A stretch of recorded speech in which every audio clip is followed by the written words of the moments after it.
basically, people submitted their art to me. So if you aren't sure, like, I don't like pick random people from the internet to rip apart their art or anything like that. People willingly submitted to me their artwork. And most people also gave general things of what they want me to talk about. So I will talk about those. If someone did not specify, it's kind of a free-for-all. And I would love participation. So I try to do my best to give as much critique as I can. But sometimes I don't think of some things that maybe you guys have ideas for, or I'll ask you guys questions in the chat. So feel free to participate. Cool, let's look at this beautiful, this is a really good drawing. They say it's just a whip. It is very soft. I wonder if it's too soft. If you guys don't do this with your own art, especially if you're doing something that's color related, or even a full scene, always check what it looks like in black and white. I guess what I'm noticing already is it's very flat. Even the darker haired color like feels like it could go darker. I feel like we're missing some darker elements. It's very soft, but I think it's missing like just that like touch of shadow. All right, already we got a much better contrast already. I don't want to ruin her face shape, that's the thing. So it's like, how much can I pull this without completely giving her a new face shape? I think that's a little better. I may have just changed the whole character's face shape, but whatever. Pulling out the darks a lot more and making sure that there's contrast between the foreground and the background so that the characters stand out a lot more. It was a good attempt, but I think you were making the character look up more, but the top of the eyes was not as high up as I think that would entail it to be. So we don't necessarily need to be seeing the bottom of the chin. I'm liking all these like stylization things. These guys are doing great. You know, some of these skin tones are a little too similar, and they're getting a little muddied. All three of these characters are white, but these two characters have almost the exact same tone in their skin. While this character is also white, this character has a different undertone.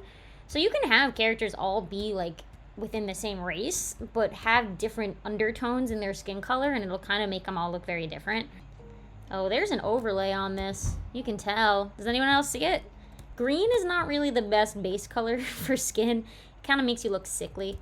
Well, I really like your posing and your shape language. Like these shapes are awesome. A+, definitely 3 different shape characters. The glasses character, I think, is the one that's the least well put together in the face. Yeah, the other 2 characters feel like they fit your art style way better. While this guy feels like he's still a work in progress. It's not as polished as the other 2 are. I don't know if they sketch them like full body separate from one another. That's what I do when I have multiple characters in a scene. I'll do the entire body. Even if it's gonna get blocked, I'll still draw the whole thing. The arm's too long. Yeah, I think you guys are right. You know, you can always fudge the anatomy to a point, but you know, sometimes things get a little too fudgy. Nothing too crazy.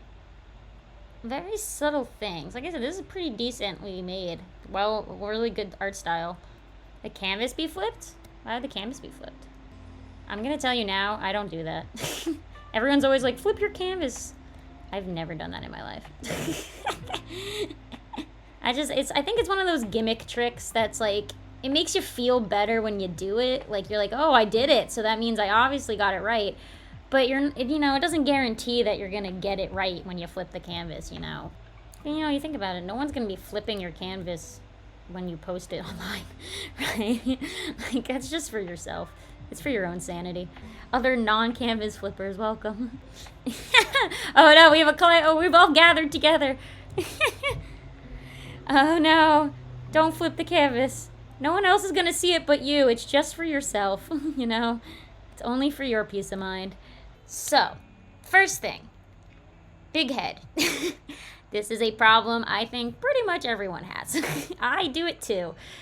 I think it's a universal standard of all artists to draw large heads. So, even though it's off screen, definitely make sure that it is still, you know, you can draw. My suggestion is always to draw more, and you can always make the drawing bigger later. So if you want to like draw in a smaller size so you can know where the elbow lands, definitely go for it. Chest is a little too low down. It should be higher up. it is important that the cleavage still rests in the right spot and isn't like too long, because that's not really how that works. Do my best. The thing with these critiques is I don't want to like redraw it.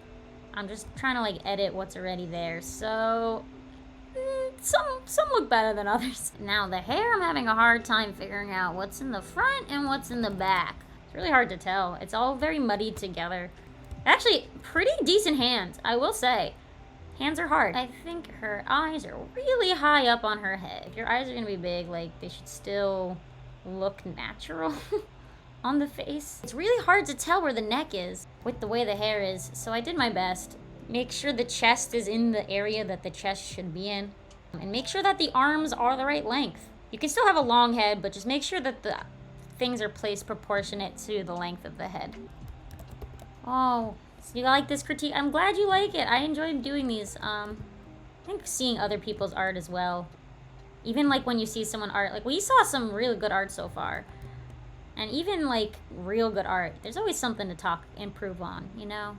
It's always nice to see also other people who either are similar to you or not similar, you know? That there's always room for improvement, no matter who you are. Even me.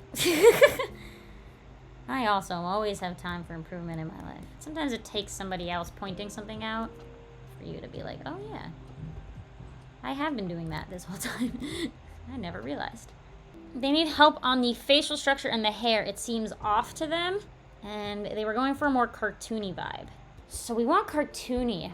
However, I think there's a little too much anime still in. I think the facial proportions, they're trying to cartoonify them, but the rest of the proportions are still a little realistic. So although just the face is like very cartoony, nothing else about it is.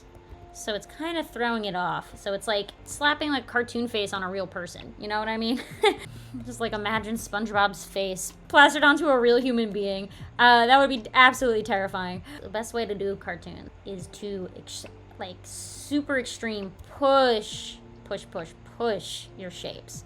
Like to an extreme. Ooh, you're right. There is no highlights in the eyes, so it does look kind of dead. Good point. Individually drawing every strand of the hair, that's a very human proportion thing, you know? Like, if you're going for cartoony, you gotta simplify and exaggerate. But still, you know, it's still gotta be in the realm of reality, which is also hard. So instead of having individual things, let's just make a bunch of bigger shapes.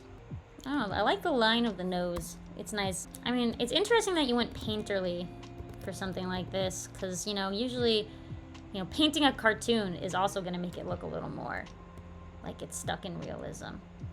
It's like in the, you know, the uncanny valley, where it's like you can't tell if it's real or not, and there's just something very weird about it. I love the goofy face. I'm a fan of, like, stupid, silly facial expression. It's really just, like, making sure you got those shapes. The skull, I think your skull, also, I made your skull bigger. That's like the first thing I did. Should the eye be touching the nose? Yeah, it can be. This eyes are huge, and it's part of the cartoon style, and so at this angle, it would get cropped a little bit, because it's side view. It's like turned a little bit, so you would see the eye touching the nose a little bit, which is totally good. I'm gonna redline this. There's lots of stuff happening, so it's kind of hard to see. So, I don't know if you've tried this. Have you tried to stand in this pose yourself? I highly suggest you get up and you do this. If you look how it's standing, the chest is facing forward, but the waist is turned almost completely 180 to the side. So you're kind of doing a big spin. And then your feet are kind of front view as well, so you would have to turn your leg out. If you do that, you'll be able to understand where things should be placed better. Good trick, if you don't know where the elbows go, is you draw the hand first, and then you connect it with like a triangle. A really basic thing to make dynamic poses is using your waist and your shoulder as opposites. If your shoulder line is downward to the right, then your waist should be up to the right. So they're opposite each other. If you're just gonna draw a single character standing there, why not have a little fun with what they're doing? Because it's a little boring to look at a character just kind of standing in space, you know? There we go, a dynamic version of that same pose. Make it a little more interesting. Yours is very straight versus a little more of a curving in general. Pushing, you know, things up more. Making sure there's very obvious gaps between different body parts. It's still a very basic pose. But now the anatomy like is placed in the correct places. So my suggestions going forward is to just really start planning those poses. Do the pose yourself. And if you have to take a photo, take a photo. You should feel how your body feels. If it hurts to stand that way, then your character is not going to stand that way, you know?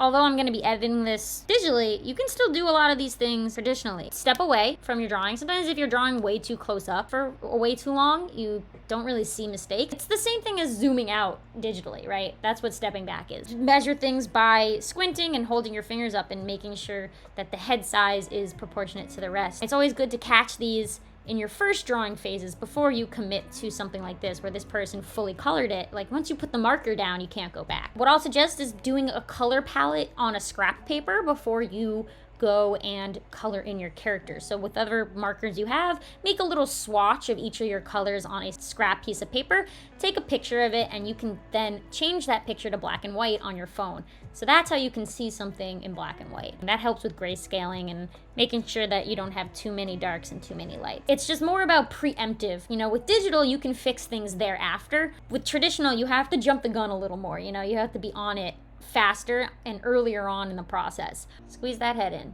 He's also kind of lopsided. I believe one foot is longer than the other. When you stand, your back foot should be farther back. That is how perspective works. I also think that his waist is way too long. There is no skull. Don't really see the bangs. Because of the way you shaded, the skin is a little too close to the hair. If you are gonna draw big eyes and the hair is gonna block it, you put the hair on top of the eyes. Never, ever show the white of the eyes through hair. That's just like the #1 bad style decision that other artists will pick up on. Eyebrows on top of the hair are a common thing because eyebrows, especially in cartoons, help show expression. So it is needed. However, the eyeball is not needed. Ooh, yeah, that is a lot of the same. The blue of the pants is almost the same as the shirt color. It's like the same shade. Hear me out, guys. What if this? What if it was white? Because it ties into the boots and it doesn't add another color. And I'm actually gonna make tail the hair color. It doesn't make sense for the tail to not be the same color as the hair. You know, he didn't have any white in his body in any way, so it was very strange that the tail was also white. This little moment where like this eyeball is directly touching right there, that's a no-no. And the hair is here, it's like a triple tangent. Make sure there's always space between your different elements. The eyebrows can go on top of the hair, but they should also still not be placed in a way that is blocking other things. You can do little changes to character designs, like moving the bangs just a little bit. It's still gonna look like the character. You know, you make little changes to help better the piece. If this is a sweater, I should be able to tell that there's a back to it. Like if you look at the left one versus the right one I just drew already, it feels flat, the left one, a little bit. There's no gravity or space really being put on it. I think this shirt as well definitely should have a little more life to it. It feels a little stiff for something that's supposed to be like flowy. One foot is smaller than the other, but not in a perspective way. And that knee is a little high. The background colors, I think they could go softer. Yeah, it stands out more. It's a lighter color. Very subtle changes. It's really just about line placement on this one. Small changes, but even small changes have a very big difference. If you are not in the Discord, make sure to join. You can submit your art in the Discord as well. Otherwise, thank you. And so long. Bye.